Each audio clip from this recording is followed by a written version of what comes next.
Theo stepped into the house, the door creaking behind him. He was carrying a few heavy computers, muttering to himself about his mission. Okay, grab the notebooks, then the code, the calculators, and protein bars. Can't forget those, He said quietly.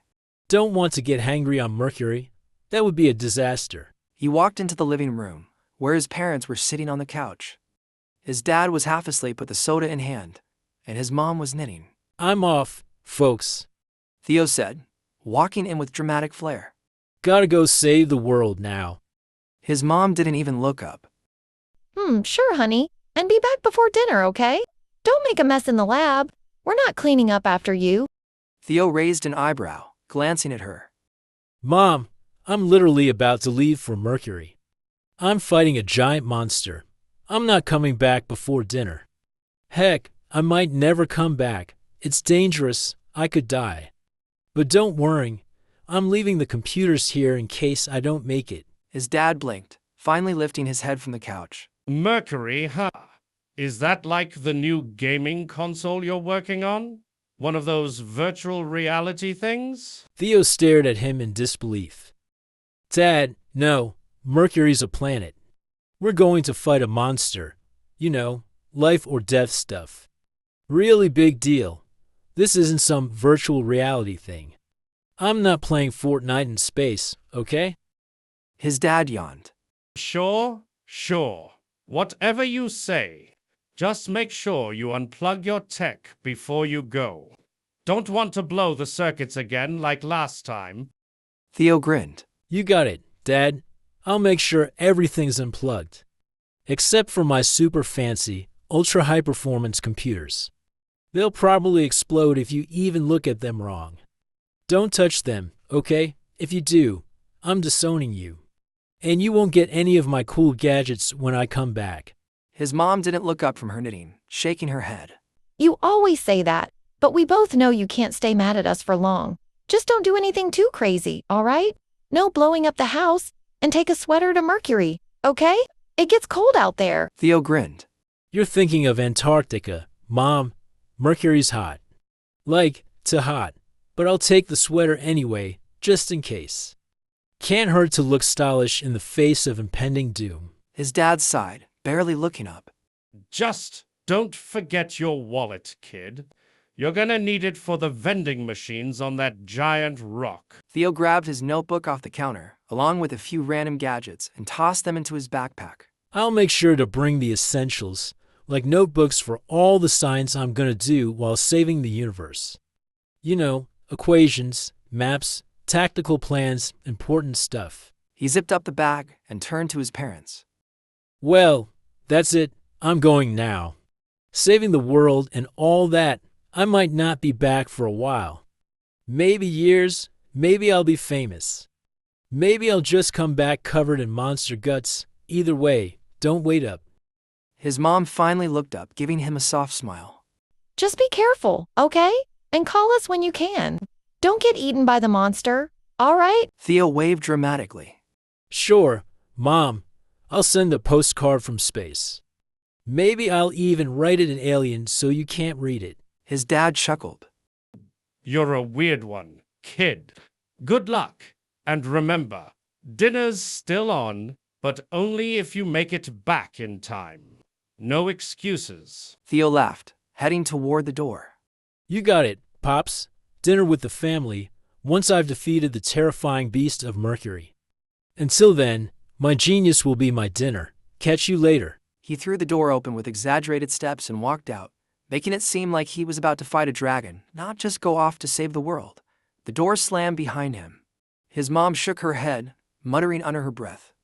He is something else. His dad chuckled, still half asleep. Guess. We'll see what happens next week when the bills come. Hope he doesn't blow anything up. Ash walked through the narrow doorway of her home, the creaky floorboards beneath her feet giving away the age of the house.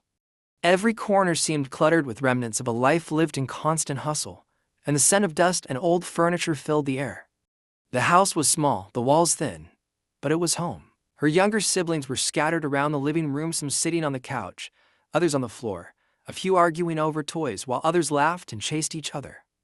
Her eyes softened as she looked at them, her heart tugging with a mixture of love and guilt. She wished she could do more for them, but she knew this was the only way. Ash walked into the kitchen, where an older man, perhaps her uncle or a family friend, was sitting at the table. His hair was graying, his hands trembling slightly as he held a mug of tea, the weight of age and worry hanging in the air. Ash, you're home early. He said, lifting his gaze from the table, his voice quiet but warm. Everything okay? Ash looked down at the floor, avoiding his eyes for a moment, then took a steadying breath. I've got something to tell you, Uncle. I'm going away. I have to do something really important, but I'll be back. His eyebrows furrowed slightly in confusion, concern flashing across his face. Where are you going, Ash? For how long? Ash felt a wave of determination wash over her as she stood up straight. I'm going to Mercury. It's dangerous, but I'm going to take care of something. I'll be back soon, I promise. She paused, glancing over at her siblings, who were still distracted by their own noise. Is that what you want? He asked, his tone both gentle and worried. You don't have to carry the weight of this family on your shoulders, Ash. Her heart tightened at his words, but she shook her head, forcing a smile. I'm doing this for all of us. When I come back, things will be different. I'll make sure none of you have to struggle anymore. You won't have to worry about where the next meal is coming from. I'll make it right. Her uncle looked at her with a soft, resigned smile. Just be careful, Ash, that's all I ask. Ash nodded, her chest heavy with both fear and resolve. She could hear the kids playing and bickering louder in the next room. It was time to say goodbye, to promise them something better. She walked back into the living room, her younger siblings still engrossed in their world. She looked at them, her heart swelling with love. There was Sam, her youngest brother, sitting on the floor with his stuffed bear, looking so innocent. Sarah was arguing with their other brother, Michael, over the TV remote. The others were in their own little worlds, each one unaware of the weight of the moment. Hey guys. Ash called, her voice steady but full of emotion. They all turned to her, their faces lighting up at the sight of their older sister. I need to talk to you. I'm going on a big adventure, but I'll be back soon, and when I do, I'm going to make sure we don't have to worry about anything anymore. No more hunger, no more stress. I'll be able to take care of all of us, okay? Sarah and Michael stopped fighting, their faces curious. What do you mean? Michael asked, eyeing her warily. Where are you going? I'm going to Mercury. Ash said, her voice full of conviction. It's really important and it's dangerous. But I'm going to fix everything, I promise you. When I come back, everything's going to change for the better. Sam's eyes widened, his little face filled with both awe and concern. Will you come back soon, Ash? Of course I will. She reassured him, brushing his hair back. But while I'm gone, I need you all to be strong, okay? Look after each other, be good. I'm going to make everything better, but it'll take a little time. You're all smart, you can do it. Her younger siblings nodded, some of them holding back tears, while others were too young to fully understand. But Ash knew that this was her moment. She was doing it for them, for all of them. With one last look at her family, Ash turned to her uncle, who gave her a reassuring nod. She felt a deep sense of responsibility for all of them, but she also felt a renewed sense of hope. This was her chance to fix everything. I'll be back soon. She said to them all, her voice full of promise. Take care of each other until then. Haley walked into her house, her head still buzzing from everything that had happened with the others. The door closed behind her with a soft click, and she let out a long breath, feeling the weight of the world settle onto her shoulders. Her phone buzzed on the kitchen counter, and she saw Jake lighting up the screen. Her stomach churned. She knew this call was coming. She had been avoiding him for a while, but now it was time to face it. She picked up the phone and pressed it to her ear. Hey. What the hell, Haley? Jake's voice came through, sharp and angry. I've been calling you all day. What's your deal? Why haven't you answered? Haley gripped the counter, trying to stay calm. She had been dreading this moment. She had put it off for so long, but she couldn't do it anymore. Not after everything. I've been busy. Haley replied, keeping her voice steady. You know, handling important stuff. Important stuff? Jake scoffed. Is that what you call this nonsense? Running off to chase some stupid dream, leaving me behind? You think you're better than me now, huh? You think I'm just supposed to sit here while you play hero? This is all just a joke to you. Haley took a deep breath, her grip tightening around the phone. She had heard these words before, but they hit differently now. The way he belittled her made her feel small for trying to do something bigger than herself. It wasn't love. It was control. Jake, She said, her voice low but firm. I'm done with this. I can't do this anymore. You've made me feel like I'm not enough for you. Like everything I do doesn't matter. I've been ignoring it, hoping it would get better. But it's never going to change. And I can't keep pretending it will. There was a silence on the other end of the line, and then Jake laughed bitterly. You're really going to dump me over the phone? After everything we've been through, I thought you were better than this. You've been stringing me along, Haley. You think you can just walk away from me and everything we've built? Haley closed her eyes, trying to hold herself together. She was shaking inside, but she wasn't going to back down. There was no we, Jake. Not really. You've always treated me like an option.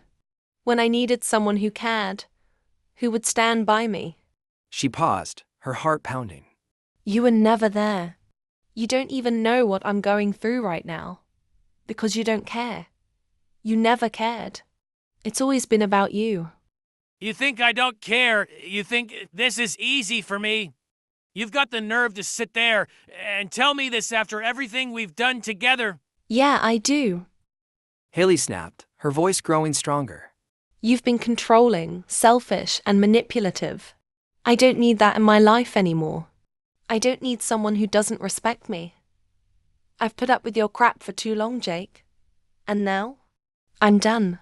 Jake's laughter turned bitter and mocking. So you're just gonna throw everything away, huh? What if you regret this?